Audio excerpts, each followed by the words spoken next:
And spring forward with some planting. Every Thursday, Fox 59's Jim O'Brien has a weekly project that you should consider your homework.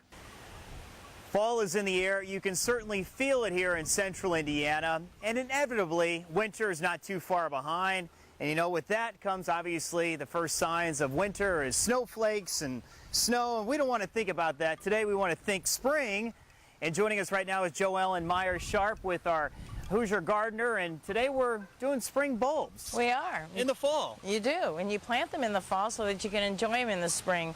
The bulbs that we grow need a cold period in order to bloom, so it's important that we get them in the ground usually by the end of October. We're going to interplant these little crocuses in this area where I already have some crocuses growing. A few inches apart and about 4 times deeper than they are tall, roughly. Cover these guys up, and it really doesn't hurt if you've got little bits of debris like these leaves and stuff to mix in there. That won't hurt anything.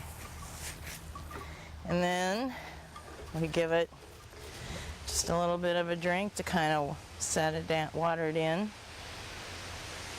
and that's it. Well, the bulbs are planted now. We've been thinking spring, but realistically it's time to cut back some of your garden. Right, fall. We need to take advantage of that by cutting back the perennials that are kind of done. They don't look so good right now, and this is a good time to do that. All right. All right, let's do it then. Well, goodbye to color. It's time to cut back, tidy it up. Tidy it up, fall cleanup. Perennials, that's what we're talking about That's today. right. We're talking about cutting back perennials, which we do this time of year, to really, it's just a whole part of fall cleanup. So we want to take the perennial back as close to the base of the plant as possible, so you can just keep snipping away there. Okay. That's good. And for most perennials, you really don't have to do any mulch or anything like that. Really, you want to try to keep the plant from getting too wet in the wintertime. Okay. So just let it go as it is. So no mulch, really need it. Just cut them down, let them be.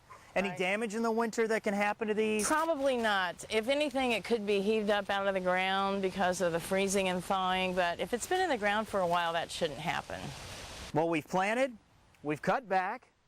Coming up the next couple of weeks, we're going to divide and conquer. In the meantime, do your homework. I'm meteorologist Jim O'Brien along with Ellen Meyers Sharp. Fox 59 News, first at 4. I have so not done my homework.